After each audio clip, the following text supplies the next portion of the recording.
No ar, o Jornal das Sextas. Boa noite. O Compacto Lusófono como mecanismo de financiamento nos países africanos de língua portuguesa esteve em debate na Semana de Negócios da CPLP. O Banco Africano de Desenvolvimento pretende desbloquear cerca de 10 milhões de dólares para o projeto são tomense denominado Zuntamon. No primeiro dia da Cimeira de Negócios da Confederação da CPLP, o painel sobre Compacto Lusófono esteve em destaque. Os instrumentos inovadores para promover investimentos público-privados foram analisados por vários intervenientes. O Compacto Lusófono trilateral, lançado em 2018 pelo Banco Africano de Desenvolvimento, Portugal e os países africanos de língua oficial portuguesa, prevê desenvolver a economia lusófona. E essa iniciativa é um programa de trabalho comum para desenvolver instrumentos financeiros adequados para responder às necessidades econômicas do setor privado lusófono. Agora, cada país tem necessidades diferentes. Uma economia insular, pequena, que pode especializar-se no turismo ou no produto agrícola de alta qualidade, como o São Tomé, é diferente de uma economia com grandes recursos naturais, como o Angola, por exemplo. Em São Tomé e Príncipe, o Banco Africano de Desenvolvimento vai desbloquear cerca de 10 milhões de dólares para implementar o projeto Zuntamon. Aqui em São Tomé foi desenhada uma intervenção que nós chamamos o programa Zuntamon, que vai criar um quadro para encarar um dos grandes constrangimentos para o nosso investimento no setor privado são-tomense, que é o pequeno tamanho dos projetos. Economia relativamente pequena, e então precisamos de baixar o nível, o tamanho mínimo de investimento, que normalmente para o BAD é de 10 milhões. O Zuntamon, para além de apoiar a melhoria dos ambientes de negócios, irá também constituir um fundo de investimentos gerido sob tutela do governo, mas gerido independentemente, que irá selecionar investimentos estruturantes no setor privado são-tomense. O ministro do Planeamento, Finanças e Economia Azul, que participou no debate, defendeu maior articulação dos PALOP de forma a garantir investimentos. É a articulação que deve existir em todos os países. Porque não havendo articulação, a própria utilização deste mecanismo de financiamento poderia estar em risco, não havendo essa articulação. Sabemos que os recursos estão disponíveis, agora que é preciso articular entre os países, entre o setor empresariado nacional de cada país, criando as parcerias públicas e privadas necessárias para poder executar os projetos, sobretudo a nível do apoio ao empresariado, a nível das mulheres, enfim, nas cadeias de valores, para, de facto, que se possa chegar a um desenvolvimento sustentado nos países da lusofonia. Compacto Lusófono no debate na Cimeira de Negócios da CPLP, onde os participantes procuraram alternativas para acelerar a recuperação econômica dos países africanos de língua oficial portuguesa. Os governos central e regional apresentaram aos investidores as oportunidades de negócios em São Tomé e Príncipe. Foi durante a Cimeira de Negócios da CPLP em que as autoridades nacionais convidaram os homens de negócios para poderem investir o seu capital num país de grandes potencialidades da sub-região africana, São Tomé e Príncipe. Nesta Cimeira de Negócios da CPLP foi também atribuída um painel de ministros de São Tomé e Príncipe. Os titulares das infraestruturas, educação, saúde e presidente do governo regional, e com a moderação de Edgar Neves, apresentaram as potencialidades do país em receber investimentos estrangeiros.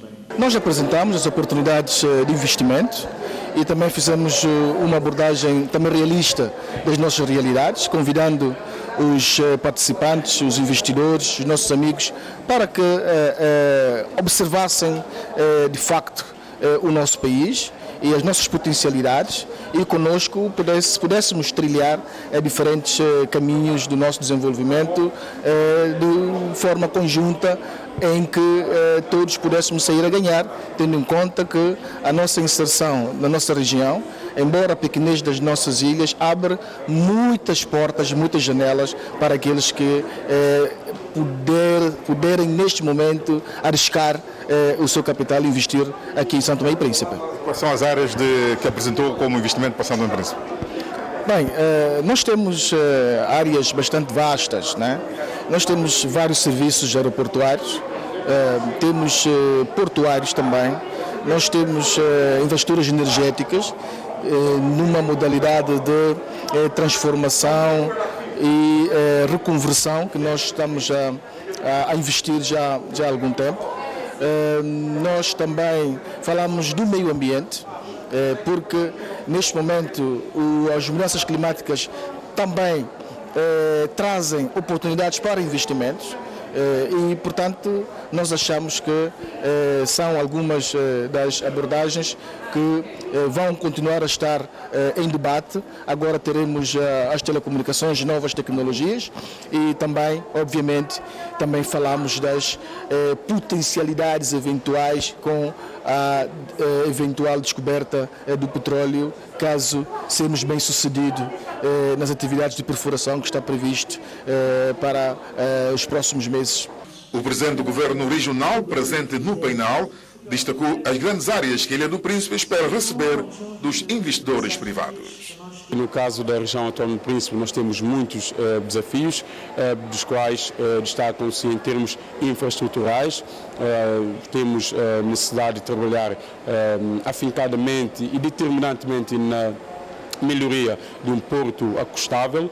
Temos necessidade de investir mais na saúde para possuirmos infraestruturas e meios técnicos e tecnológicos e humanos para a possibilidade de fazermos na região autónoma do Príncipe intervenções cirúrgicas, o que não é possível nos dias que correm. Nós já estamos a trabalhar em forte alinhamento com o Governo Central no processo da transição energética. Há dois projetos em curso, solar fotovoltaica e mini hídrica para o Rio Papagaio, que já há algum engajamento financeiro, mas é sempre necessário o reforço para também complementar-se o remanescente de investimento, que estes investimentos, pela sua envergadura, vão requerendo valores sempre muito avultados.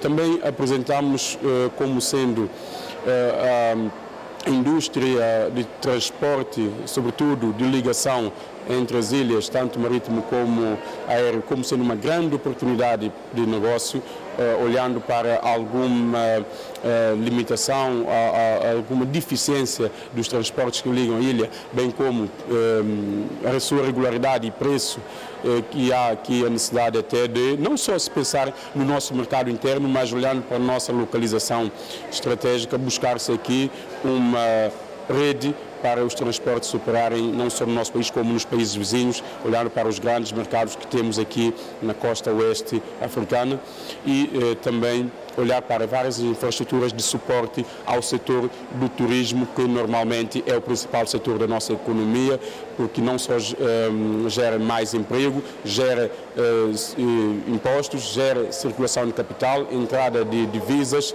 e, de um modo em geral, dinamiza o consumo desde outros setores produtivos como agricultura, pecuária, pesca e serviço. Painel de Ministros de São Tomé e Príncipe em debate no segundo e último dia da Cimeira de Negócios da Confederação da CIPLP, que decorre na capital santomense.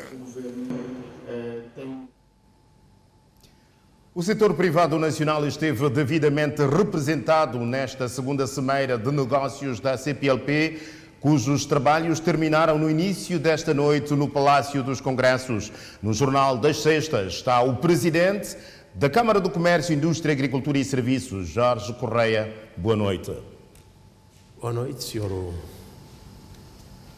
José Bolsas. É difícil, doutor, por enquanto, falar dos resultados concretos desta Cimeira de Negócios, mas no cômputo geral, que proveitos, não é?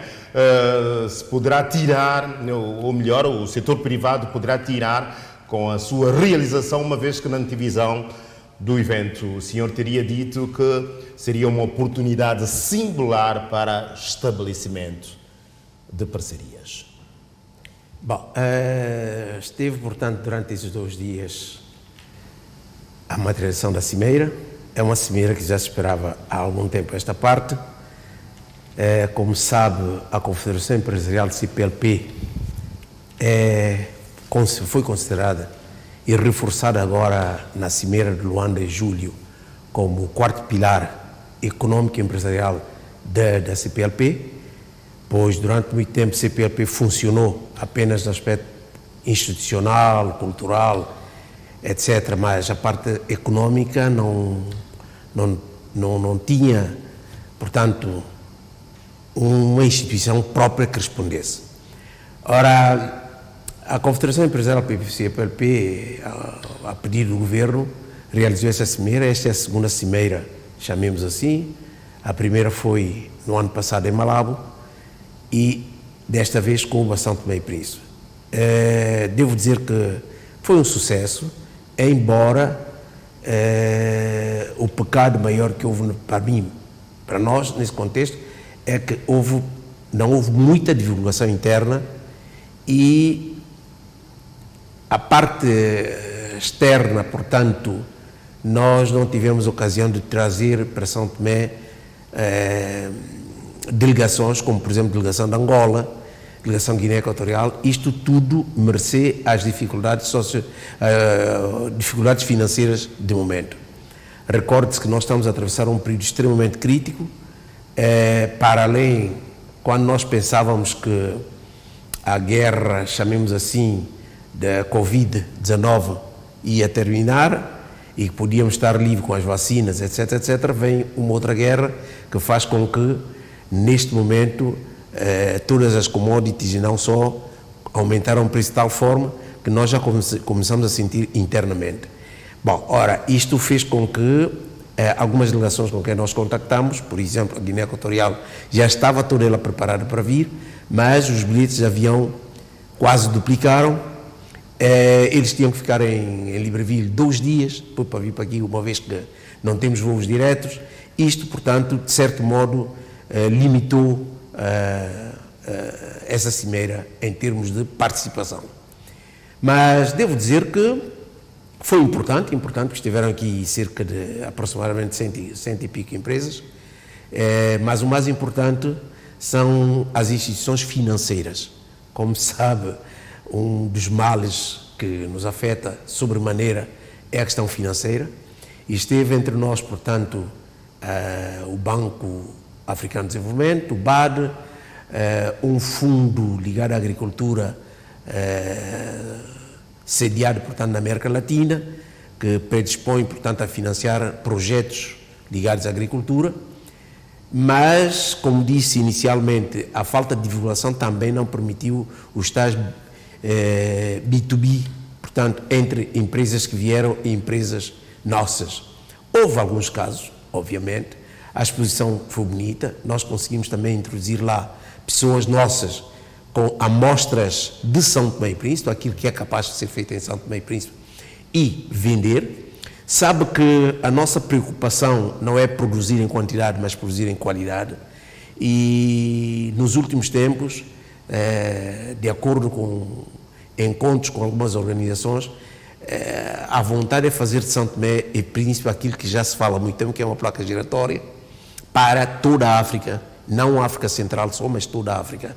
E, por exemplo, tivemos com o ZLECAF, portanto, que é uma organização ligada ao comércio africano, que considera São Tomé e Príncipe como um ponto estratégico para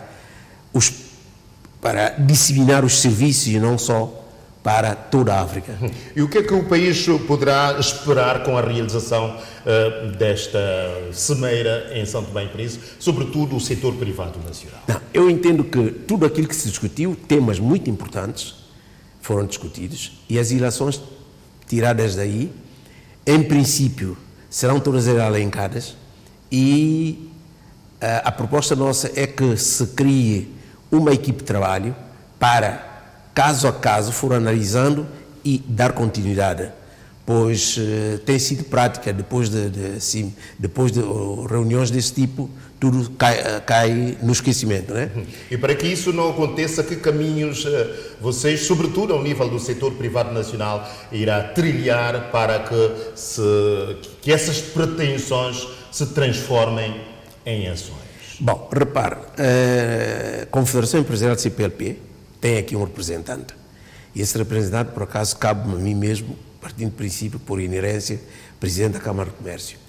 E nós já fizemos, eu pessoalmente fiz, portanto, um apelo à senhora Ministra de Negócios Estrangeiros, que encabeçou, portanto, todo esse processo, no sentido de ver se, a partir da próxima semana, consigamos efetivamente ter um grupo de trabalho para procurar ver todas aquelas ofertas que foram tidas durante a cerimónia, no sentido de ver até que ponto é que podemos explorá-las e, a partir daí, tomar contato com essas organizações, de forma a fazer com que a coisa não se esmoreça.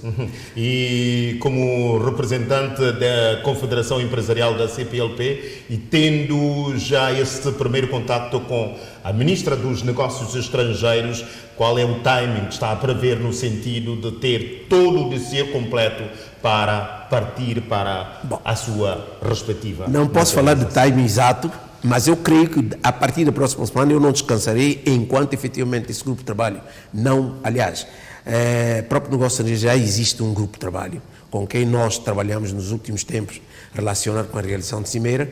Eu penso que esse mesmo grupo de trabalho poderá introduzir mais uma outra peça, fazer com que as coisas não se esmoreçam, porque o grande problema que temos cá é que quando se faz um trabalho desse tipo, quando se faz uma atividade dessa, fica no papel ou fica nas palavras e ninguém dá continuidade. E nós gostaríamos que tivesse seguimento, porque eu sinto que, por exemplo, a questão do compacto lusófono é algo que começou desde 2018, começou em Moçambique. Eu recordo-me quando se falou um compacto lusófono em Moçambique, eu vim a São Tomé pensando que logo dias depois começaríamos a ter, portanto, capacidade financeira para investimentos. As dimensões daquilo que o compacto lusófono exigia para países como São Tomé e Príncipe não era possível.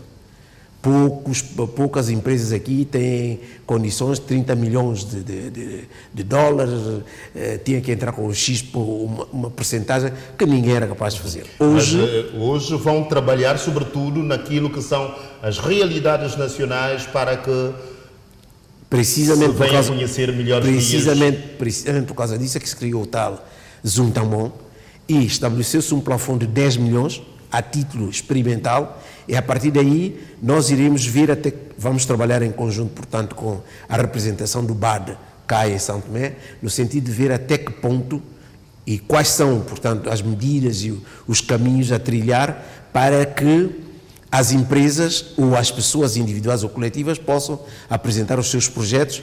Nós pedimos também ao Banco Africano de Desenvolvimento que nos ajudasse a nível da Câmara de Comércio e não só, criar um sectorzito, um núcleo, de forma que esse núcleo estivesse em condições de poder apoiar as pessoas que têm iniciativas e que queiram e que não estejam em condições de apresentar um projeto. Sabe qual é o feedback do contacto? Bom, a priori disseram que sim.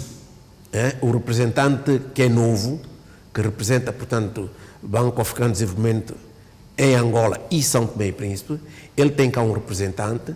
E com este representante nós iremos trabalhar porque pareceu-nos que eles ficaram sensíveis a esse respeito. Passa a expressão, de acordo com o peixe que se conseguiu vender, passo a expressão, que áreas concretas é que acha que conhecerá intervenções muito proximamente, fruto desta segunda cimeira da Luz? Eu acho que a área de digitalização, a área da tecnologia, é a área que as pessoas se sentem muito mais motivadas. Mas não quer dizer que a agricultura, naquele contexto de agricultura de qualidade, também a questão do turismo, embora saibamos que o turismo tem muitos problemas, está a atravessar um problema outra vez bastante crítico, porque vem aí vendaval. Eu acredito que se porventura o preço do petróleo continuar a aumentar, o preço dos transportes vai aumentar. Os preços de transporte aumentando... Esta semana já tivemos boa notícia na redução do preço no mercado internacional. Sim, mas está muito oscilante. Exato. Recorde-se que chegou a 139 por barril. Hoje parece-me que já estava a 90 ou coisa assim. Mas nunca se sabe o que é que vai acontecer. Não depende de nós. Nós não somos, portanto, produtores de petróleo. E mesmo que fôssemos produtor de petróleo, não, mesmo, por exemplo, Angola... Não tem previsibilidade ao nível do... Daí que tudo isso depende, portanto, da evolução da evolução global, portanto, da economia, no contexto, portanto, global.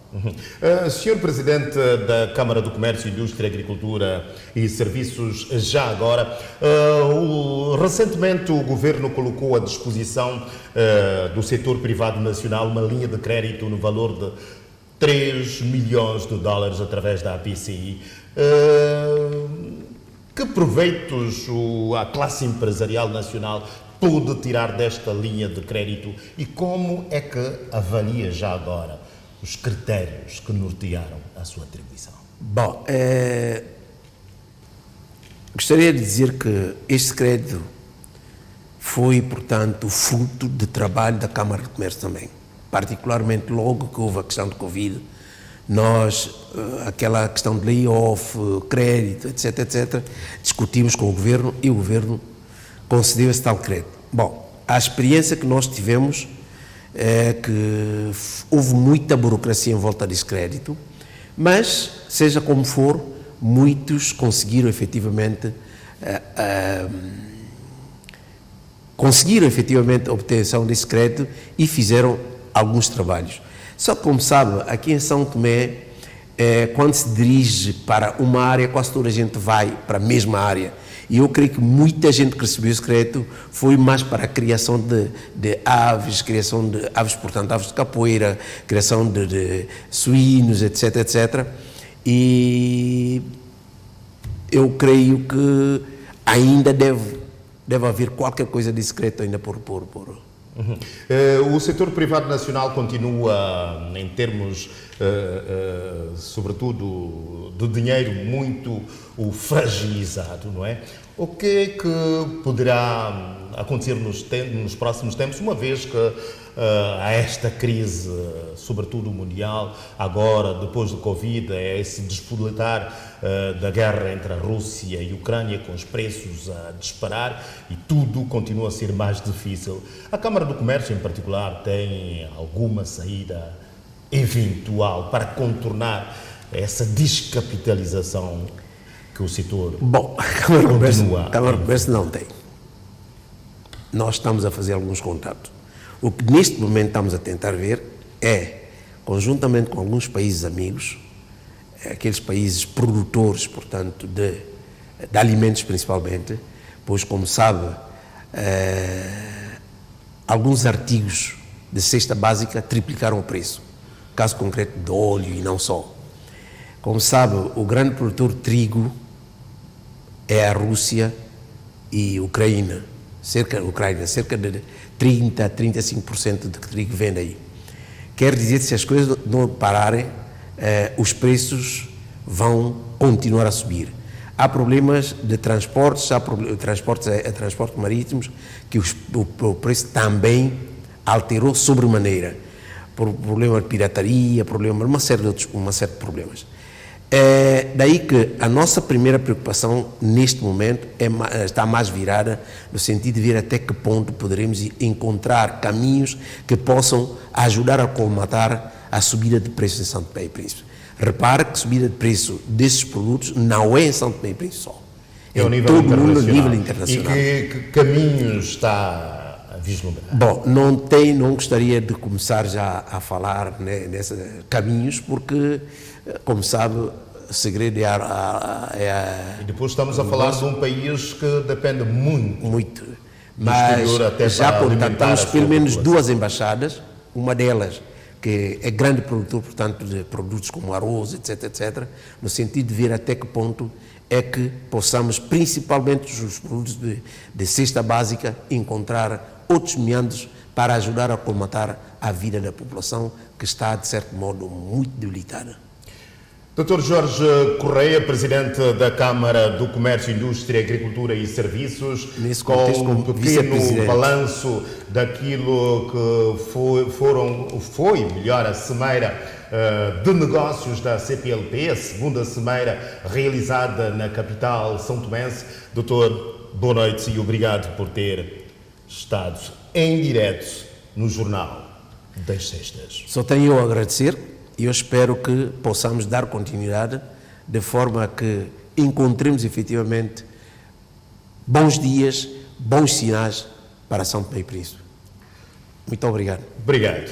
A mobilidade nos países da CPLP, dentre outros assuntos, foram discutidos esta sexta-feira entre o Presidente da República, Carlos Villanova, e o Secretário Executivo da Comunidade, Zacarias da Costa. Com o Presidente da República, Carlos Villanova, Zacarias da Costa, Secretário Executivo da CPLP, passou em revista as atividades realizadas no espaço da CPLP, com particular ênfase para o acordo de mobilidade. São de extrema importância na vida da CPLP, nomeadamente a questão da mobilidade, que o Sr. Presidente coloca um grande ênfase na necessidade de, naturalmente, agora que estamos a assinar, ou estamos a ratificar o acordo de mobilidade em todos os nossos países, podermos avançar com medidas mais concretas que permitam aos nossos cidadãos poderem circular dentro do espaço. Tomei muito boa nota de algumas preocupações que o senhor levantou e farei chegar essa preocupação também aos outros Estados-membros da nossa comunidade, nomeadamente a questão da facilitação dos procedimentos de vistos, de forma a permitir uma maior circulação dos nossos cidadãos. De referir que 7 países já assinaram um acordo de mobilidade no espaço da CPLP. Temos já 7 países que ratificaram o acordo de mobilidade. 6 dos países já fizeram o propósito do instrumento de ratificação do secretariado, faltando apenas Angola, que já ratificou, mas estamos à procura de uma data para que esse passo possa acontecer. Timor-Leste e Guiné Equatorial também os processos de ratificação estão muito adiantados, já estão nos parlamentos nacionais, no Parlamento Nacional e na Câmara dos Deputados. Na Guiné Equatorial, penso que antes de maio teremos este processo terminado, e em Timor-Leste, por causa das eleições, os deputados ainda não se regressaram, mas tenho certeza que as eleições são amanhã e, portanto, depois das eleições terá a oportunidade de ratificar este documento importantíssimo. O secretário executivo da CPLP disse ainda que pôde se inteirar das dificuldades que o país enfrenta. Eu penso que concordamos que nessa altura teremos então uma clarificação na relação à posição de São Tomé e Príncipe. E nessa visita que fez ao país, qual é o balanço que faz?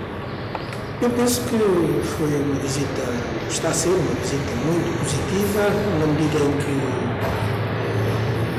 pude se inteirar das dificuldades e dos desafios. O Presidente da República recebe em audiência esta sexta-feira no Palácio do Povo o secretário executivo da CPLP. O secretário executivo da CPLP também reuniu-se com o primeiro-ministro. As próximas eleições legislativas, autárquicas e regional, bem como os últimos acontecimentos ocorridos nos países membros da comunidade, dominaram o encontro.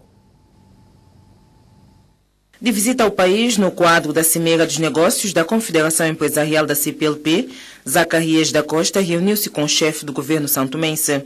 As recentes enxurradas que tiveram lugar e que naturalmente causaram enormes prejuízos para este país, e manifestar toda a solidariedade da comunidade dos países de língua portuguesa e procurar, no quadro da comunidade, encontrar formas de poder apoiar o governo de São Tomé para lidar com esta situação. A realização das eleições legislativas, autárquicas e regionais foi outro assunto abordado.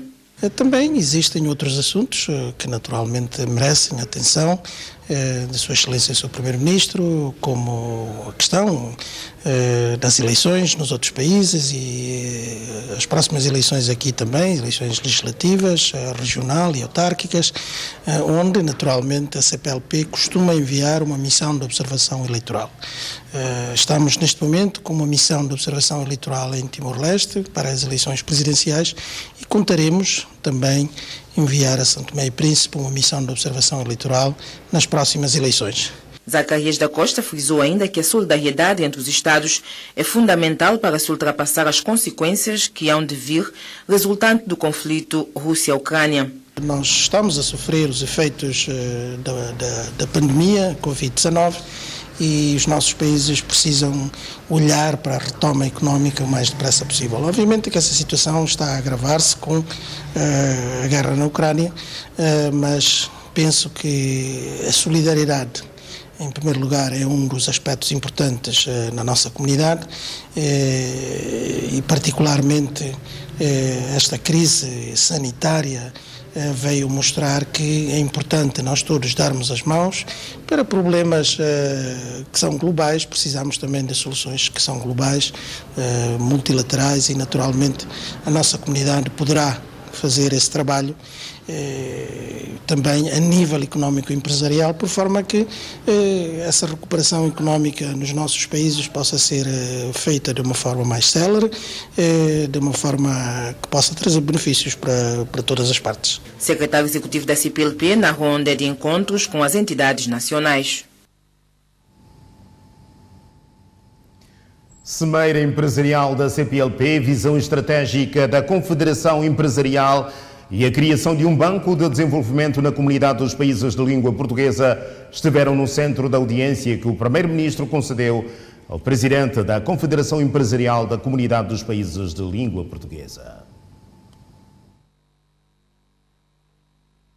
Na ronda de encontros com as autoridades nacionais no quadro da segunda Cimeira Empresarial da CPLP, que decorre na capital santomense, a delegação da Confederação Empresarial da CPLP encontrou-se com o chefe do governo. Passamos em revista aquilo que é a visão da Confederação Empresarial da CPLP para a constituição do quarto pilar da CPLP. Estamos bastante alinhados, fiquei agradavelmente surpreendido que a visão do Primeiro-Ministro aqui de São Tomé está muito alinhada com a visão da Confederação Empresarial da CPLP. Espero que esta segunda cimeira económica traga mais investimentos para São Tomé e que São Tomé seja, digamos, um pilar importante dentro do crescimento económico da CPLP, no seu geral, que é a visão da Confederação Empresarial da CPLP. Uma visão que passa, sobretudo, pela consolidação e maior sustentabilidade socioeconômica.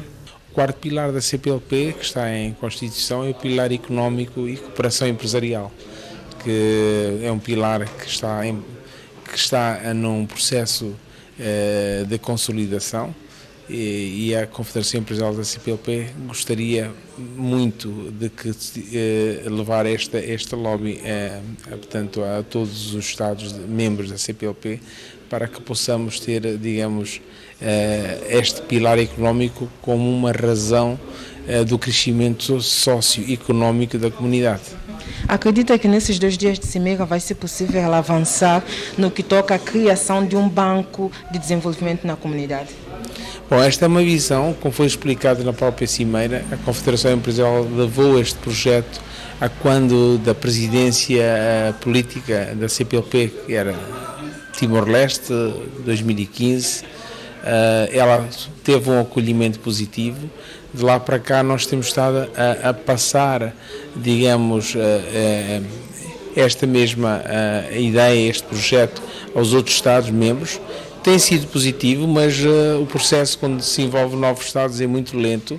Mas tivemos, no ano passado, quando Angola assumiu a presidência, o presidente João Lourenço falou com alguma veemência na visão do Banco de Desenvolvimento, que é um projeto que a Confederação Empresarial da CPLP já levou à CPLP e como me referi na presidência pro tempore do Timor. Esperemos agora que com esta impedância que Angola quer dar ao pilar económico, se comece de facto a desenhar aqui o caminho do futuro instituição financeira da CPLP. Com um vasto potencial para que o país faça jus ao crescimento que se almeja. É preciso haver investimento nas infraestruturas, para que depois as infraestruturas possam atrair mais investimentos, para que São Tomé possa, de facto, fazer o seu papel importante no crescimento social e económico de São Tomé e de CPLP no seu todo. O presidente da Confederação Empresarial da CPLP e o chefe do Executivo passam em revista a visão estratégica do organismo dentro da comunidade dos países da língua oficial portuguesa. O MLSTP-PSD realiza este sábado o seu 6º Congresso Eletivo. No Jornal das Sextas, para falar desta reunião magna dos social-democratas, está o presidente da Comissão Organizadora do Congresso, Peregrino Costa. Boa noite. Estão todas as condições criadas para a realização deste 6º Congresso? Boa noite telespectadores. De facto, nós teremos amanhã o nosso Congresso. O 6º Congresso irá eleger a nova direção, os novos órgãos do partido e, respondendo imediato à sua questão, devo dizer que estão as condições básicas, as necessárias para que o Congresso tenha lugar e com sucesso. Este Congresso decorre da necessidade de se renovar a confiança na atual liderança ou por causa da crise interna que o partido neste momento vive? Chegou o momento do MLSP realizar o seu Congresso. Nós há 4 anos realizamos o Congresso. Fim do mandato, é necessário fazer um novo Congresso para eleger nova direção. Agora, se for para legitimar, não sei o que é legitimar, se é uma direção que viveu 4 anos, ela poderá ser eleita novamente para outros 4 anos.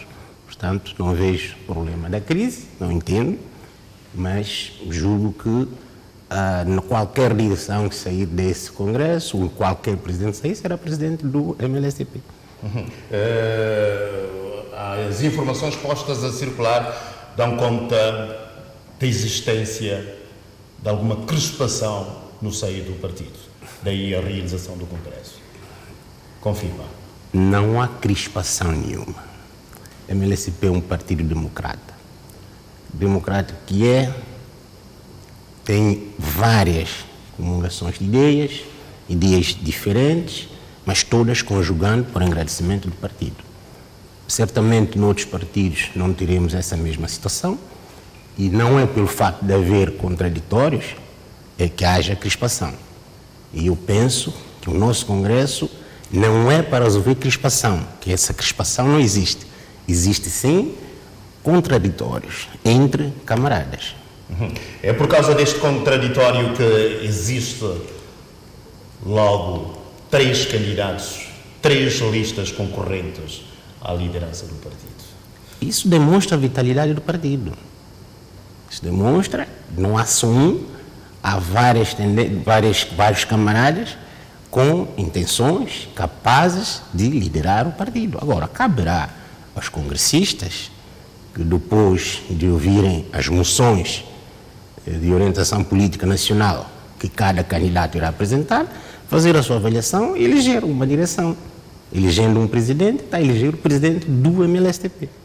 Para além do atual presidente, Dr. Jorge Bom Jesus, que é também primeiro-ministro, quais são os outros 2 candidatos? Nós recebemos, naturalmente, como já disse, a candidatura do camarada Jorge Bom Jesus, recebemos também a candidatura do camarada Rafael Branco e do camarada Américo Barros. E quantos delegados estarão presentes amanhã na sala para a eleição da nova direção do partido e quais os critérios de seleção destes delegados? Bom, no dia 5 de fevereiro, o Conselho Nacional do MLSTP, órgão máximo intercongresso, do partido, com competências próprias, para agendar o Congresso Nacional do Partido. Esse mesmo Conselho Nacional deliberou para amanhã, dia 19, e a par disso criou as condições para que, de facto, o Congresso possa vir a ter lugar. Também definiu o número de delegados como competência estatutária própria deste órgão. Assim, definiu 570 delegados para o Congresso. Esses é que sim irão eleger a nova direção, os novos órgãos do partido. O que é que representa este 6º Congresso para o MLSTP-PSD justamente no ano eleitoral? É revitalização. É revitalização. No final de cada mandato, renova-se a estrutura. Ano eleitoral ou não, o MLSTP deve fazer o seu congresso. Está a coincidir com o ano eleitoral, muito bem, estamos a revitalizar, estamos sim a dizer que estamos presentes e vamos concorrer, porque nós queremos continuar a contribuir para o desenvolvimento de Santo Tomé e Príncipe. Que horas é que arranca o congresso e qual é a previsão do término? Nós iniciaremos por volta das 9 e iremos até por volta das 15, 16 horas.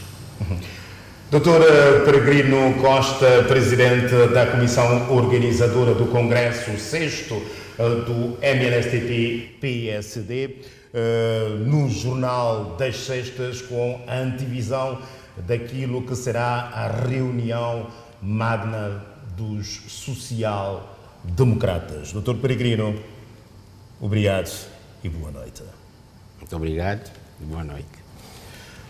O Presidente da República, Carlos Villanova, recebeu esta sexta-feira em audiência o representante da Companhia de Bandeira Nacional, a STP Airways.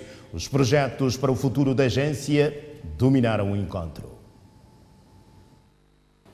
Este encontro serviu para o representante da STP Airways informar ao chefe de Estado São Tomense sobre a atual situação da empresa e dos planos para o futuro. Naturalmente é sempre uma visita institucional e um bocadinho para o colocar ao corrente do projeto da STP Airways, que é a Companhia Nacional de São Tomé, e basicamente foi isso. Estivemos a falar um bocadinho do projeto, da STP atual, dos planos para o futuro, sendo que é uma empresa de vital importância para São Tomé e Príncipe.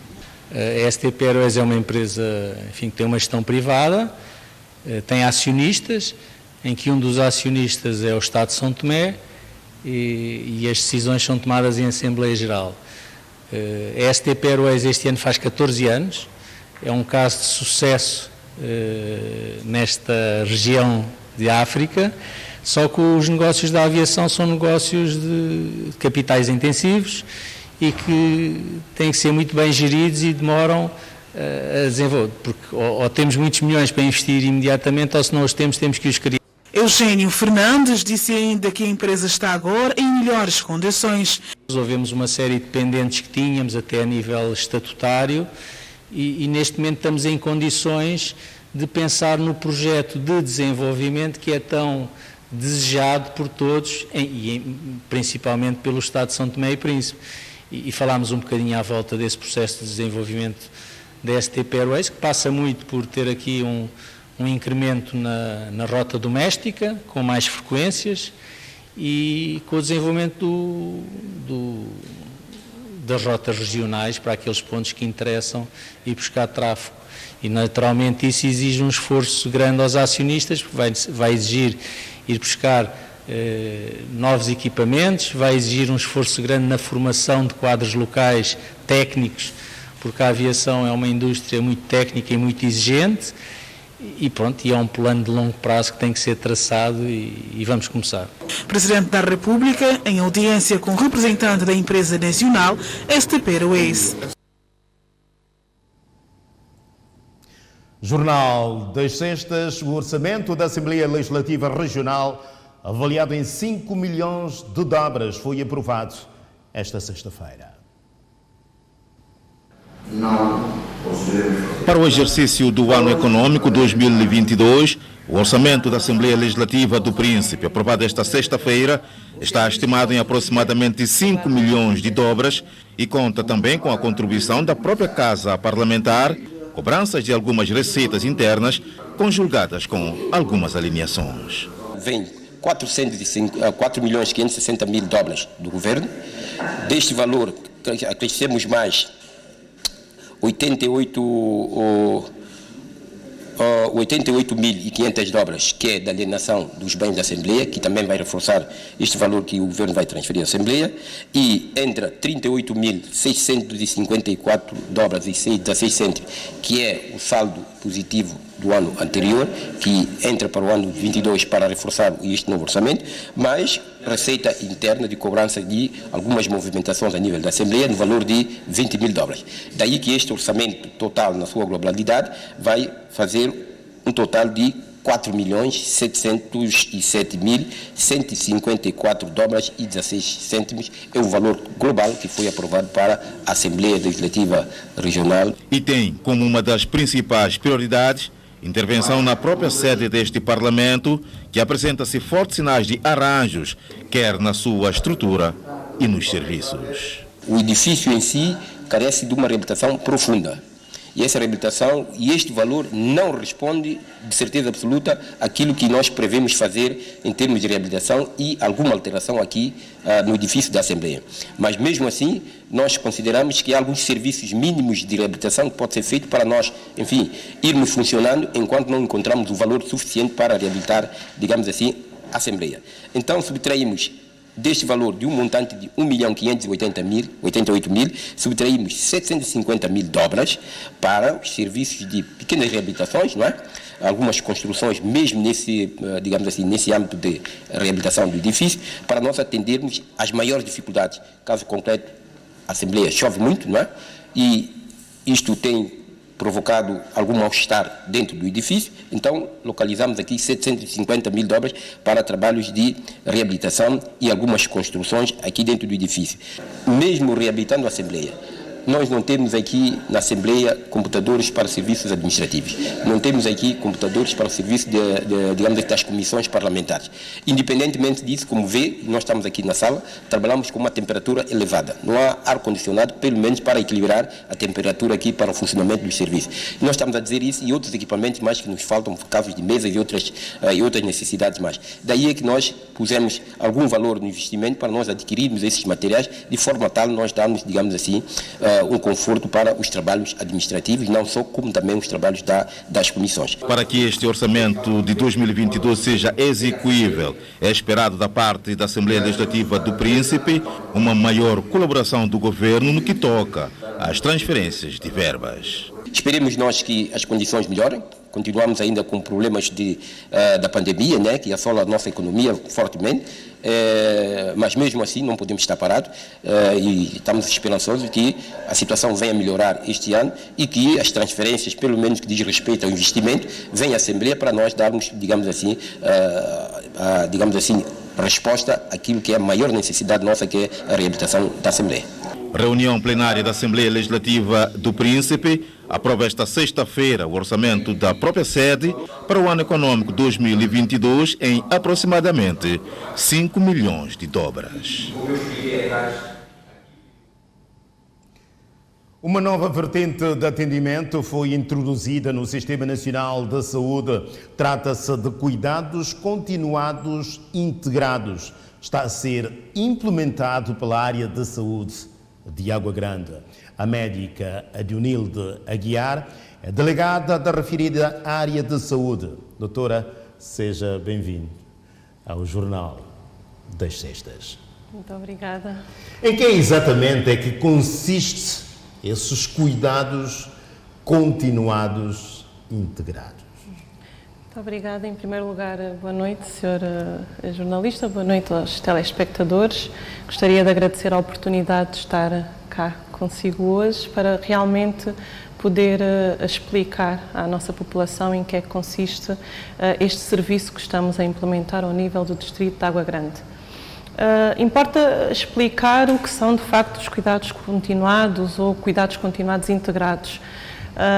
Não são mais do que um conjunto de cuidados de saúde que integram também a componente social, que são disponibilizados àquelas pessoas que apresentam um grau de vulnerabilidade, de doença, de patologia, que lhes impede de se dirigirem aos cuidados de saúde.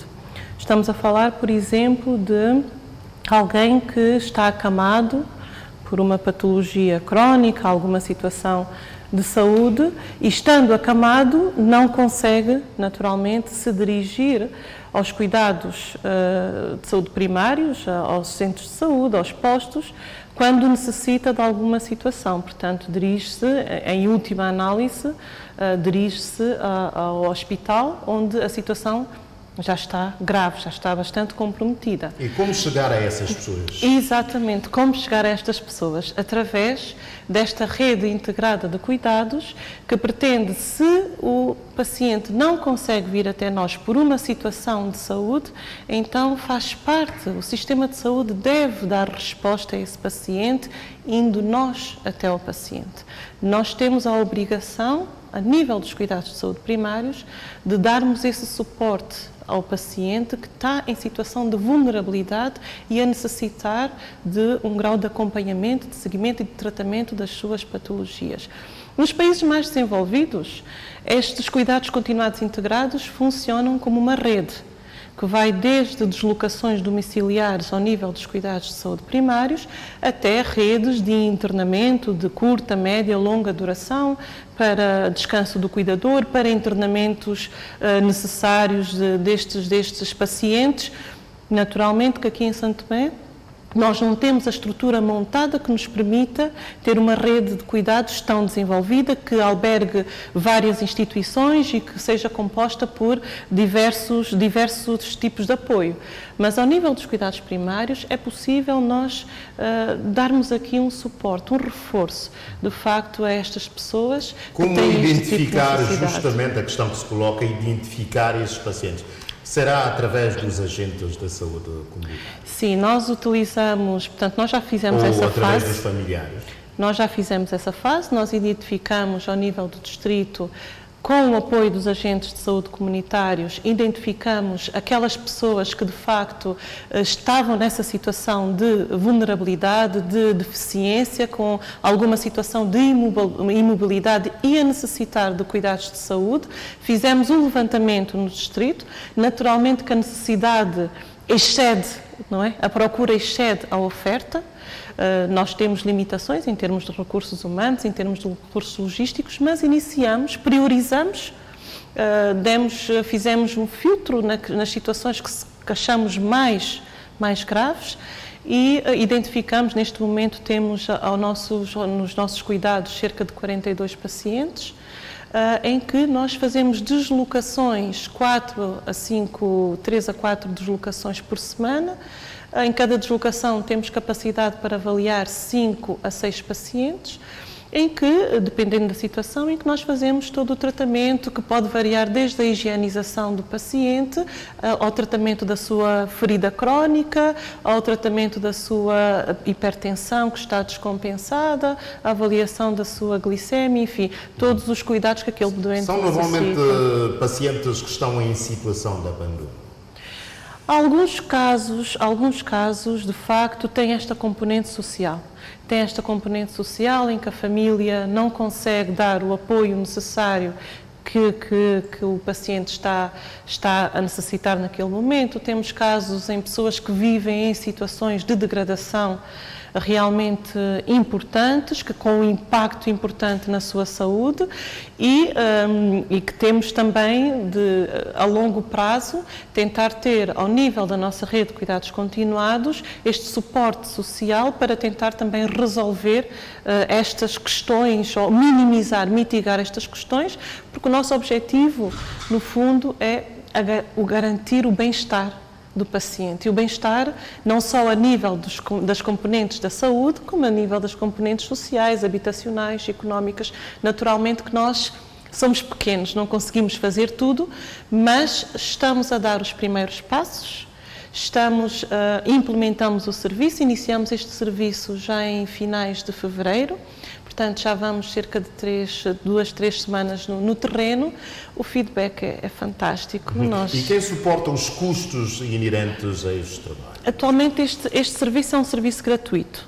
É um serviço gratuito e não faz sentido, se nós estamos a tentar melhorar as pessoas que estão em situação de vulnerabilidade, não faz sentido nós imputarmos um custo do serviço a estas pessoas, porque sabemos que elas não têm essa capacidade. E o grande ganho é para o Sistema Nacional de Saúde, porque melhorando a situação destas pessoas nós vamos ter menos complicações, menos internamentos, menos hospitalizações e o próprio custo do Sistema Nacional de Saúde vai reduzir a médio e longo prazo.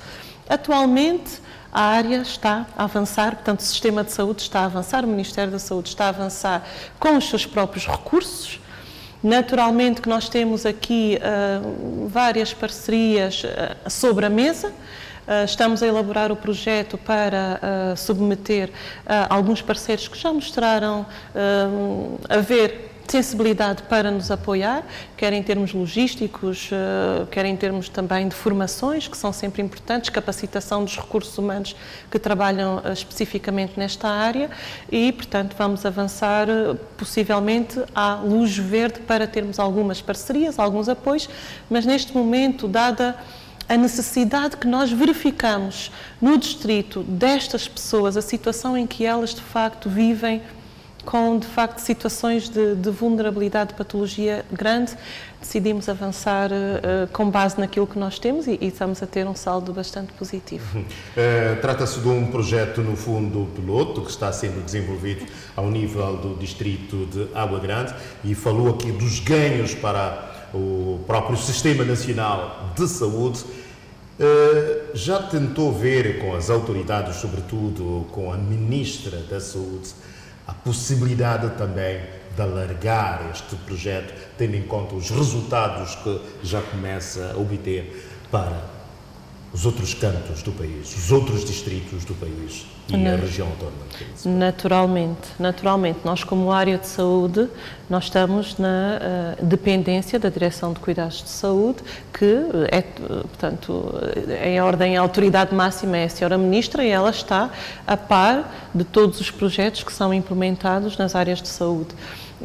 Antes de nós implementarmos o projeto, tivemos a oportunidade de falar com as autoridades, com a Sra. Ministra, com a Sra. Diretora de Cuidados de Saúde sobre o mesmo, da importância de facto deste projeto e o caminho é esse. O caminho é esse, de facto, iniciar e ampliar para as outras áreas a nível nacional, porque há situações, esta é uma situação que é transversal a todas as áreas e, veja, é este o papel dos cuidados de saúde primários. Os cuidados de saúde primários trabalham para melhorar, trabalham para a prevenção, trabalham para prevenir a doença, para melhorar a saúde das nossas comunidades. Portanto, não faz sentido nós estarmos nos cuidados de saúde primários e não tentarmos, de facto, implementar este tipo de atividades, este tipo de projetos que vêm dar o reforço dos cuidados de saúde primários e cumprir, de facto, a sua função.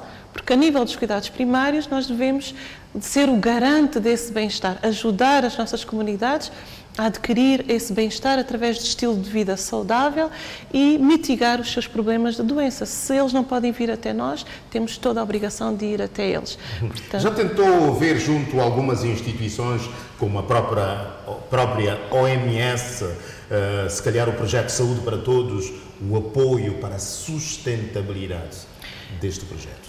Já. Há pouco, quando falava em termos de parcerias, não citei nenhum parceiro neste momento, porque não há nada ainda concluído em concreto. Mas já tive a oportunidade de abordar a senhora representante da OMS, que se mostrou bastante disponível para colaborar connosco. Já tivemos a oportunidade também de abordar esta questão com o coordenador do projeto Valflor, que também mostrou bastante disponibilidade. Portanto, todos tivemos a oportunidade de algumas ONGs, ainda hoje tive a oportunidade de ter um encontro bastante rentável com uma ONG que se mostrou muito disponível para apoiar este projeto, porque, de facto, as autoridades e os parceiros em saúde começam a perceber-se que o caminho é através do reforço dos cuidados de saúde primários, da organização da base. No fundo, nós somos a base, a estrutura do sistema de saúde. Quanto mais reforçados, quanto mais organizados estivermos, todos vão sair a ganhar, a população vai sair a ganhar. Doutora, é também, para além da delegada da área de saúde de Água Grande, é também diretora do hospital de campanha e por esses dias a cabeça não dói muito, tendo em conta o número de casos de Covid-19. Graças a Deus, graças a Deus, nestes dias, de facto, não temos tido, tivemos a nossa última vaga, a 4ª vaga em janeiro, fevereiro, atualmente temos casos esporádicos pontuais, temos ainda alguma transmissão comunitária, mas que está-se a processar de maneira muito leve.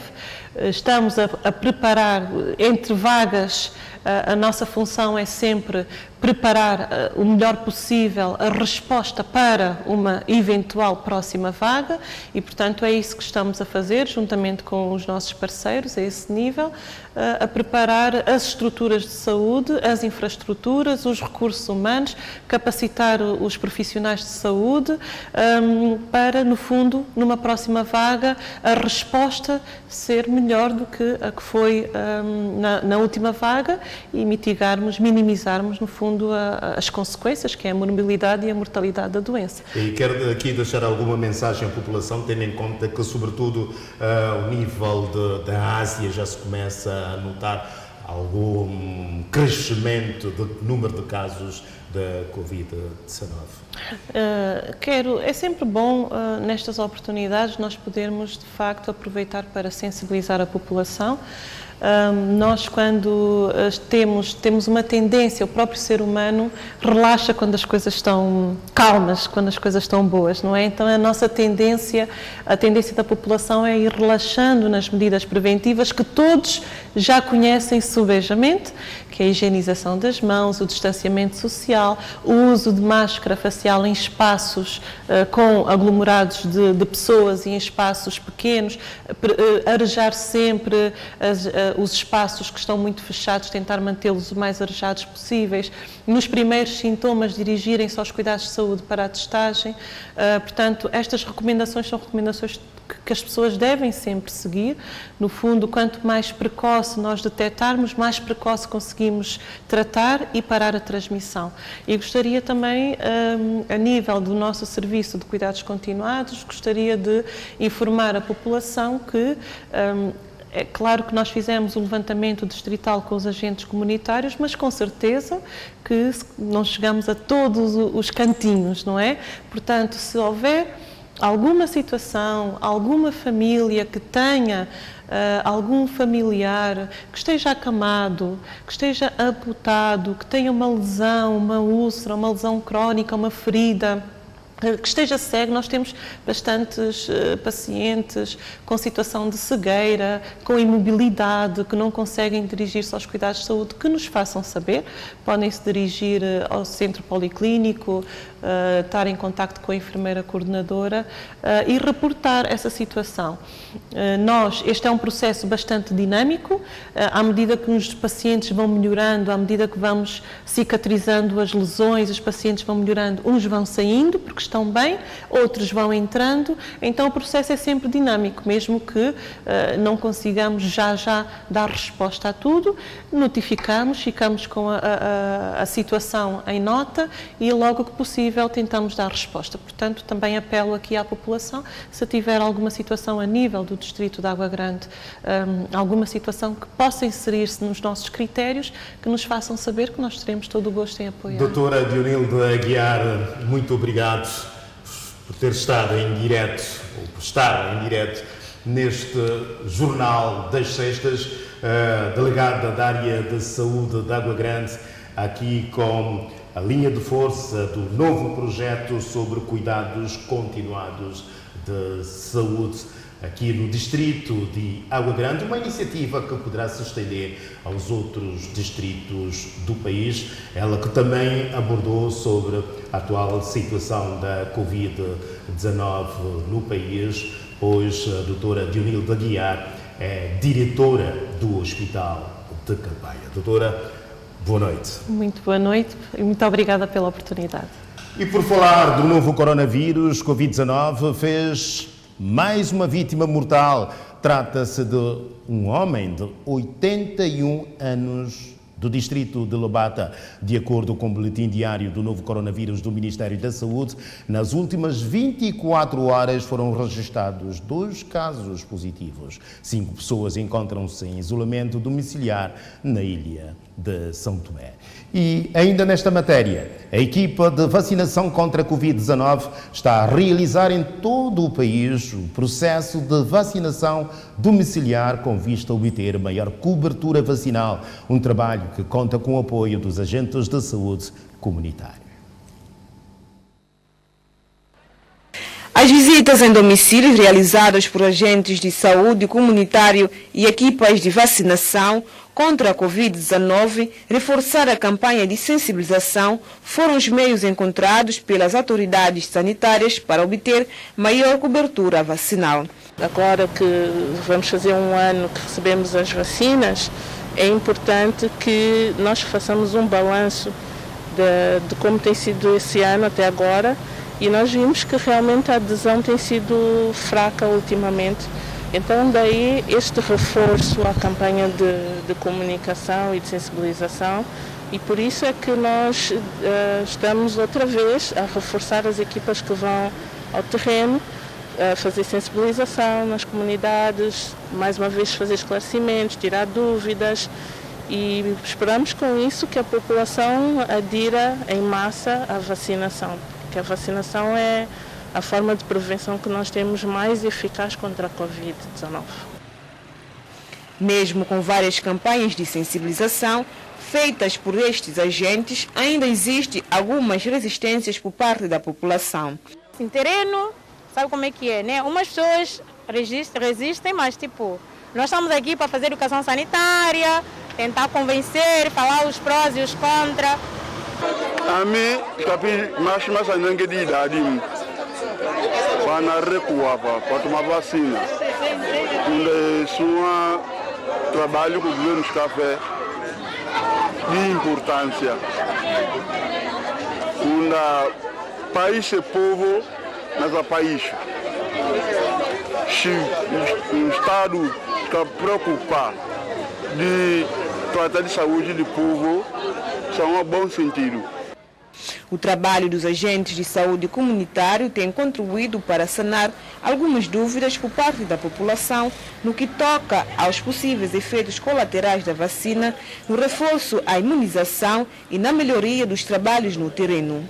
Temos apoio dos agentes que geralmente fazem um trabalho antes de nós, eles passam na zona, avisam quando é que nós vamos para a zona e fazem uma educação sanitária, sensibilizam as pessoas, de modo que quando nós chegamos na zona as pessoas já estão supostamente de acordo ou já sabem que nós estamos a vir, porque nós sozinhos não conseguimos chegar lá. Muitas das vezes tem localidades que não nos conhecem, então com o trabalho do agente comunitário já passa mais informação. Como agente comunitário, estamos a sensibilizar a população, fazendo a população acreditar e ver os riscos se não tomar a vacina o que pode acontecer e também tomando não quer dizer que essa pessoa não vai apanhar a Covid. Pode apanhar, mas só que a sua imunidade cresce. Queria fazer um apelo à população, não tenham medo, não tenham receio, as dúvidas que tiverem, façam as perguntas que quiserem aos agentes, às pessoas que estão no terreno, mas que não tenham receio porque a vacinação está aqui para nos ajudar. Para este trabalho no terreno, o Ministério da Saúde conta com o apoio da OMS e diversas ONGs.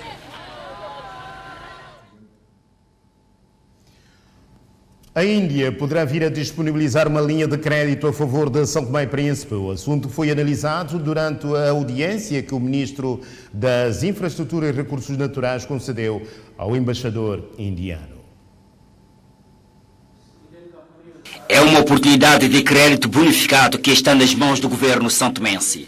A linha de crédito foi apresentada nesta última quinta-feira ao Ministro das Infraestruturas e Recursos Naturais, com vista a ajudar o atual governo a minimizar os estragos das catástrofes naturais sobre o país e as famílias. Estamos a falar de uma proposta de crédito concessionário, cujos juros são muito baixos e os períodos de amortização bastante extensos. E o montante não, segundo o diplomata, não é importante. Isso vai depender da capacidade do nosso país de apresentar propostas de projeto para serem financiados. Para a aquisição desta linha de crédito, São Tomé e Príncipe só precisará de apresentar um projeto bem elaborado, com ideias claras e precisas. O ministro Osvaldo Abreu assegurou que é uma oportunidade grande que surge para o governo resolver alguns problemas que têm travado o desenvolvimento do país e, por isso, vai trabalhar a contrarrelógio para a aquisição deste crédito o mais rapidamente possível. A questão das infraestruturas e das famílias terá um acento tônico. Este processo está dentro do esforço que o governo tem feito para conseguir financiar as infraestruturas que foram destruídas ou parcialmente destruídas. Portanto, é todo o nosso interesse trabalhar a contrarrelógio para apresentarmos o mais rapidamente possível as nossas necessidades de financiamento ao governo indiano através dos canais próprios para nós sermos considerados. Disse o senhor embaixador que os canais estão abertos, os projetos têm o seu tempo para serem aprovados, mas, entretanto, o governo indiano já tem conhecimento do problema que nós tivemos da catástrofe e, portanto, temos esta possibilidade de que todo o nosso processo seja acelerado para nós sermos eventualmente considerados e beneficiados.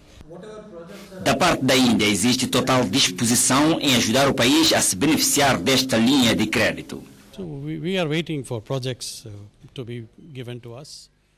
Nós estamos à espera de que apresentem uns projetos devidamente organizados, com todas as informações. Daí sim a gente prossiga. O ato de apresentação da linha de crédito do governo indiano aconteceu na sala de reuniões do Ministério das Infraestruturas, diante de vários responsáveis do setor. Jornal das Sextas, o BAD vai desbloquear 1,3 milhões de dólares como resposta imediata para fazer face às consequências das recentes tempestades que se abateram sobre o arquipélago. Esta é uma das notícias da semana. Moisés, boa noite. A este valor soma-se o apoio de cerca de 4,5 milhões do Banco Mundial para a reabilitação das pontes da Zona Norte que também desabaram por causa das recentes enxurradas. Boa noite, José Bossas. Boa noite, povo de São Tomé e Príncipe. Claro, é uma boa nova, até porque nós sabemos do estrago que a chuva causou à população, particularmente na Zona Norte, e receber essa notícia que haverá esse financiamento, quer do BAD, quer do Banco Mundial, claro que renova aqui as nossas esperanças, mas é preciso também ter algum cuidado para que efetivamente possamos canalizar este valor que será colocado à nossa disposição para aquilo que foi destinado. Estamos a falar da construção das pontes, nós sabemos a importância que as pontes têm para essas comunidades, estamos a falar de uma zona semi-industrial, mas acima de tudo é preciso também chamar aqui a atenção a quem de direito para que tenhamos cuidado com as construções das próximas pontes. É preciso avaliar desde a própria empresa que vai construir e é preciso fiscalizar com rigor para que efetivamente possamos usar este meio que vai ser colocado à nossa disposição da melhor forma possível. Mas também quando nós falamos de financiamentos ou de empréstimos, é preciso também que o Estado santomense, através da sua estrutura, tenha a capacidade para negociar bem estes valores, porque muitas vezes nós recebemos a notícia de que recebemos um empréstimo de 1 milhão ou de 4 milhões, mas a consultoria que muitas vezes é recomendada pelo próprio financiador praticamente quase que leva todo o bolo de volta. Então é preciso, neste momento, estarmos de cabeça fria e negociarmos da melhor forma possível para que efetivamente o país saia a ganhar e o povo de Santo Tomé e Príncipe também saia a ganhar. Outra notícia da semana, Moisés, prende-se com a inauguração da incubadora central de negócios, bem como do sistema inovador de pagamentos de bens e serviços. Estamos a falar de dobra digital. Pronto, a incubadora é uma coisa que já fazia falta. Estamos a falar de incubadora de empresas, estamos a falar de empreendedores, estamos a falar de negócios. E uma economia, ela não consegue dinamizar se não houver empreendedores, se não houver empresas, se não houver pessoas que fazem negócio. Portanto, essa incubadora, ela chega num momento oportuno. Neste momento, no mundo e particularmente em Santo Tomé, tudo gira à volta do empreendedorismo. O tema que mais se debate neste momento no mundo é empreendedorismo. É fazer negócio, é criar empresas, é ter ideias que possam ser transformadas em empresas que geram dinheiro. Daí que essa incubadora, ela chega num momento para congregar, porque é preciso saber o que é uma incubadora. Uma incubadora é uma instituição que congrega as pequenas empresas para ajudá-las a desenvolver os seus projetos. Até como o próprio nome diz, a incubadora, que é muito associado à maternidade, nós dizemos, olha, o bebê está na incubadora. E quando se coloca um bebê na incubadora, é porque ele nasceu com alguma debilidade. O que quer com isso dizer? Quer com isso dizer que as empresas que têm debilidade, que não se conseguem organizar, não conseguem se posicionar, não conseguem estruturar o seu negócio, agora já tem um hospital que é a nossa incubadora de empresa. Lá você poderá ir apresentar a sua ideia, haverá pessoas para acompanhar, orientar, direcionar, para que efetivamente façamos um bom negócio e colocamos a nossa economia a funcionar. Bom, paralelo a isso, surge o dobra digital. Estamos na era da tecnologia. Já fazia falta, porque com a dobra digital não precisamos movimentar muito e facilmente conseguimos fazer compra a partir de um smartphone, de um telefone. Nesta primeira fase você consegue fazer compra, você consegue fazer negócios. Portanto, isso é facilitar a vida do empreendedor, isso é facilitar também a vida do consumidor. E claro que isso tudo, essa digitalização, resume-se em aumento de lucro. Porque para eu sair de casa e comprar uma coisa, tenho que pagar transporte, tenho que buscar dinheiro, perder tempo no banco. Hoje, através do cartão digital, claro que eu posso estar sentado no meu sofá e a fazer negócio, e a comprar e a vender. Portanto, essas dinâmicas todas é sinal de que de facto nós estamos no caminho certo. É este caminho e não há outro. Um país que quer se desenvolver, um país que quer crescer economicamente, tem que apostar seriamente na tecnologia. E o dobra digital é uma demonstração clara de que nós estamos a investir na tecnologia.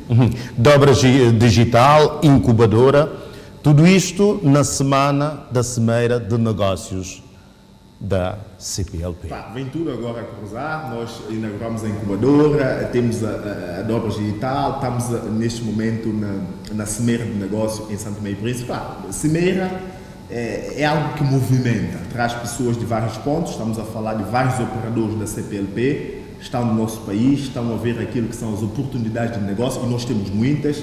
É preciso termos a capacidade de apresentar esses operadores a oportunidade que nós temos e fazer com que eles venham de facto operar em Santo Tomé e Príncipe. Para mim, o mais importante dessa cimeira são os frutos concretos.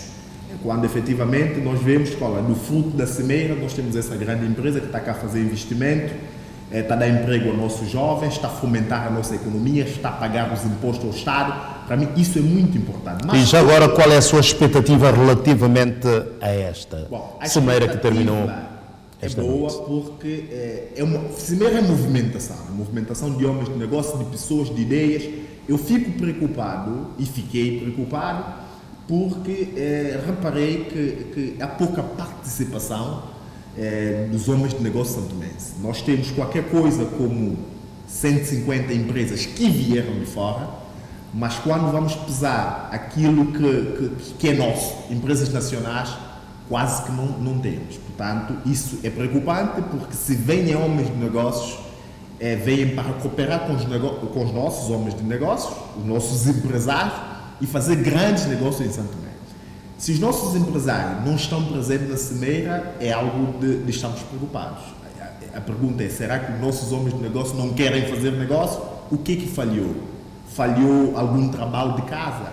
Bom, de acordo também a própria explanação do presidente da Câmara do Comércio, que por sinal é um amigo, quando dizia que faltou a divulgação. Bom, se isso é verdade, isso preocupa-me ainda mais, porque eu penso que quando nós organizamos uma cimeira, estamos a falar de cimeira de negócio, nós temos que organizá-la da melhor forma possível e evitar que aconteça coisas dessa natureza. De qualquer forma, eu não acredito que o problema seja a divulgação, não quero aqui acreditar, porque eu acompanhei, quer a nível das televisões nacionais, quer a nível das televisões dentro da CPLP, estamos a falar da própria RTP, RDP, eu acredito que a divulgação, ela passou. Se calhar o que faltou é a capacidade de nós motivarmos a classe empresarial nacional. Sabe que a classe empresarial nacional está a viver um momento não muito bom, as pessoas estão descapitalizadas, estão sem dinheiro e, como consequência, estão desmotivadas. E se não houver a capacidade de explicar ao empresário nacional o que é uma cimeira, qual é a vantagem que ele terá em participar numa cimeira, se não houver esse trabalho, ele pode dizer, ok, eu vou participar nessa cimeira, que benefícios eu terei? E se ele, na resposta, entender que não terá benefício nenhum, ele seguramente não irá. Até porque, para estar na cimeira, tem que fazer uma inscrição de qualquer coisa como 150 euros e é algum dinheiro para uma classe que está descapitalizada, está desmotivada. E então acha que essa descapitalização concorreu para afugentar a classe empresarial santomense? Não de todo. O que eu posso aqui dizer é que essa descapitalização arrasta a desmotivação. O empresário sem dinheiro é um empresário desmotivado. E quando ele vê um evento e não houve uma sensibilização, não houve um trabalho de casa para dizer, ok, a este evento é bom que vamos todos participar, há uma oportunidade, vem homens do negócio da CPLP, é possível que aconteçam negócios e facilmente podemos sair da situação em que nós estamos. Se não houver este trabalho e adicionado de que para ele lá está, ele tem que fazer uma inscrição que envolve o dinheiro, portanto, se não houver essa sensibilização, ele pode recuar e não aparecer, como é o caso. Eu não quero aqui afirmar que é essa a causa da pouca participação, mas, no meu entender, faltou algum trabalho de casa para motivar, porque nós, entre aspas, quero aqui essa redundância, mas o que eu quero aqui dizer é que os homens de negócio deviam estar representados fortemente nessa cimeira da parte de Santo Tomé e Príncipe. Por quê? Porque nós é que recebemos as pessoas. A cimeira foi organizada em Santo Tomé e Príncipe, portanto, devia haver um trabalho prévio, quer a nível da Câmara do Comércio, quer a nível do governo também, porque isto é a representação do país, para que nós tivéssemos lá uma boa representação. Se não dá para ir todos, então que selecionássemos os melhores e para que efetivamente pudessem estar lá a representar Santo Tomé e Príncipe em grande escala. Quero aqui deixar alguma receita para evitar que isto aconteça? Bom, eu penso que no futuro. Futuramente é sempre bom. Uma cimeira é sempre uma cimeira. E uma cimeira é coisa séria. Portanto, no futuro, eu acredito, não sei se foi feito esse trabalho, mas eu quero aqui já, se não foi feito, quero deixar aqui a minha recomendação. É preciso trabalhar com a classe empresarial de forma constante E quando nós estamos a aproximar desses eventos, é preciso também reuniões constantes para motivá-los. Eu acredito que se houvesse esse trabalho de casa, reuni-los, várias vezes, vamos ter uma cimeira, é importante a vossa presença. E é importante por quê? Porque virá homens de negócio de outros países e vocês poderão fazer parceria, fazer bons negócios, quer aqui em Santo Tomé e quer nos outros países também da CPLP, porque não obstante a cimeira aconteceu em Santo Tomé, mas pode ser vice-versa. Podemos fazer negócios aqui, podemos fazer em Moçambique, podemos fazer em Angola, podemos fazer em Portugal, podemos fazer na Guiné Equatorial. Portanto, a não participação é perca de oportunidades para fazer negócios. Moisés, para fechar, o Governo decidiu reduzir o preço das casas sociais que foram construídas recentemente com o apoio da cooperação chinesa. O que é que isso representa? Isso é boa nova. É boa nova por quê? Porque estamos a falar de casas sociais e quando nós falamos de casas sociais, justamente são casas construídas a pensar nas pessoas que estão a começar a vida. Estamos a falar dos jovens que estão a começar a sua vida e precisam de uma habitação. E como sabe, a habitação faz parte do direito fundamental. As pessoas têm direito à habitação, como têm direito à saúde. E as casas, inicialmente, para a nossa realidade, estava de facto um pouco puxado num país em que o salário mínimo, até bem há pouco tempo, era de qualquer coisa como 50 euros e agora com o reajuste no salário mínimo temos qualquer coisa como 100 euros. Daí que, desde o próprio critério que existe para a aquisição dessas casas, limita já por si muitos jovens a não concorrerem. Pois a questão do preço, que agora foi negociado, claro que isso aumenta a esperança dos jovens, faz-nos acreditar que é possível sim adquirir uma casa, mas eu gostava de fazer um reparo relativamente a esse assunto das casas sociais. As casas sociais, elas são construídas pensando exatamente nos jovens que estão a começar a sua vida e precisam de uma casa e que tem que ser pago ao Estado, porque ainda existe o conceito de que a casa, nós podíamos ter mais casas sociais se as anteriores que foram feitas fossem rigorosamente pagas. Isso dá abertura, dá espaço para que haja mais construções. Por cada dia que passa, nasce jovens, nasce criança, e depois torna-se jovem e precisa de casas. Então é preciso que o Estado crie condições para vender essas casas e criar condições também para que as pessoas paguem as casas. De certa forma, se não houver esse controle e essa fiscalização e permitir que as pessoas que não estão dentro desses requisitos, que é os tais senhores, nós sabemos como é que as coisas funcionam, e essas casas forem desviadas para essas pessoas, são exatamente essas pessoas que tomam casa do Estado e depois não pagam ao Estado. E o Estado terá dificuldade de continuar com o projeto de construção de mais casas sociais. Eu gostaria de ver essas casas a ser entregues mesmo aos jovens que realmente precisam, e eu acredito que esses jovens irão pagar essas casas para que o Estado tenha dinheiro para construir mais casas para outros jovens, porque nós precisamos de jovens em Santo Tomé e Príncipe a viver com alguma dignidade, e eu acredito que isso irá deixar feliz qualquer santomense, irá deixar feliz qualquer jovem santomense. Daí que, quer as casas que foram construídas em Cantagalo, quer as casas que foram construídas em Lobata, o apelo que eu deixo aqui ao governo e às pessoas de direito é que deem destino da casa aquilo que realmente deve ser o destino da casa. São para jovens, então vamos entregar aos jovens para que efetivamente eles possam começar a sua vida com alguma dignidade. Daí que, para terminar, os jovens estão felizes em saber que as casas baixaram de preço e com mais facilidade eles vão conseguir adquirir essas mesmas casas.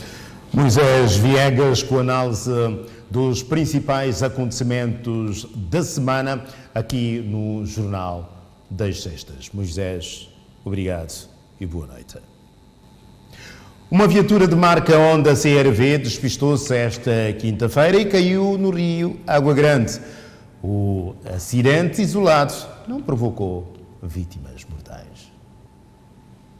Foi neste estado que ficou esta viatura de marca Honda depois de despistar e cair no rio Água Grande, perto da central elétrica da EMAI. O motorista e o único ocupante da viatura no momento do acidente foi socorrido por um jovem que contou ainda com a ajuda de alguns estudantes da escola Patrício Lumumba. Um senhor já de idade, estava a vir lentamente mesmo, de repente o carro parece perder a direção e acabou por quebrar a ponte, como estamos cá a ver. E quem o socorreu? Fui eu mesmo que socorreu, mais alguns alunos. E ajudamos o senhor, tiramos do carro, tomamos os teus pertences, entregamos e a ambulância socorreu. E a ambulância veio rapidamente? Sim, chegou a tempo para socorrer o indivíduo. A polícia acredita que problemas relacionados com o estado de saúde do motorista naquele momento poderão estar na origem do despiste e, consequentemente, da queda da viatura no rio Água Grande. É um acidente isolado, onde uma viatura conduzida por um senhor de 60 anos de idade vinha de sentido a cruzamento de Ponte Tavares a EMAI. No meio do percurso, supostamente sentiu-se mal, houve uma quebra de tensão, o senhor despistou-se e a viatura acabou por embater na proteção da ponte do rio e acabou por cair no rio. Portanto, tudo indica que será mesmo uma doença súbita e o senhor, nesse momento, foi socorrido ao Hospital Central, encontra-se fora do perigo. E nesse exato momento estamos no processo da remoção da viatura. É uma operação que nós pretendemos terminar dentro do momento. Envolve meios técnicos adequados para nós evitarmos os danos na viatura e para que a operação se faça em segurança também para os técnicos que estão na operação. Viatura de marca Honda despista na ponte Rio Água Grande, mas não provoca vítima mortal. Ponto final ao Jornal das Sextas. Obrigado pela preferência. Boa noite e bom fim de semana.